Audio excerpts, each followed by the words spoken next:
দর্শক, নির্বাচন কমিশনের ফলাফল ঘোষণা কেন্দ্রের এটিএন বাংলার বুথে আছেন রিপোর্টার তৌহিদুর রহমান নিশান। সরাসরি চলে যাচ্ছি তার কাছে। তৌহিদ, ভোট গণনার সবশেষ কি তথ্য এখন আছে আপনার কাছে, আমাদেরকে জানাবেন।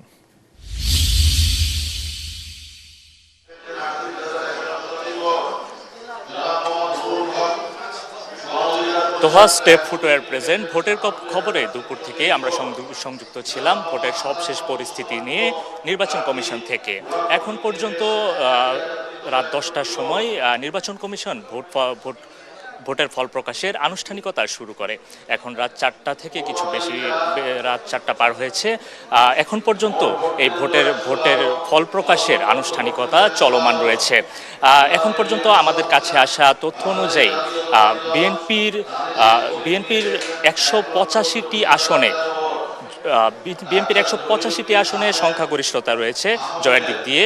অন্য দিক দিয়ে জামাতের রয়েছে 52টি আসনের সংখ্যাগরিষ্ঠতা। অন্যান্য 3টি আসন রয়েছে যারা যেখানে স্বতন্ত্র অথবা অন্যান্য প্রার্থীর বিজয়ের সম্ভাবনা পাওয়া গিয়েছে। ইতিমধ্যে আমরা দেখতে পেয়েছি নির্বাচন কমিশনে বিভিন্ন দলের নেতৃবৃন্দরা উপস্থিত হয়েছেন ভোটের ফলাফলের আপডেট জানার জন্য। কিছুক্ষণ আগে আসিফ মাহমুদ সজীব ভুঁইয়া এসেছিলেন অভিযোগ জানাতে।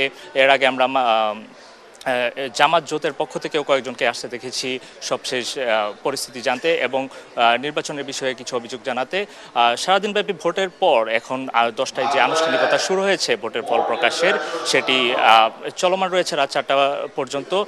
আশা করা যাচ্ছে আগামীকাল দুপুর নাগাদ ভোটের যে আনুষ্ঠানিক ফল, চূড়ান্ত ফল, সেটি নির্বাচন কমিশনের কাছ থেকে চূড়ান্ত ফল আমরা জানতে পারবো বলে আশা প্রকাশ করছি।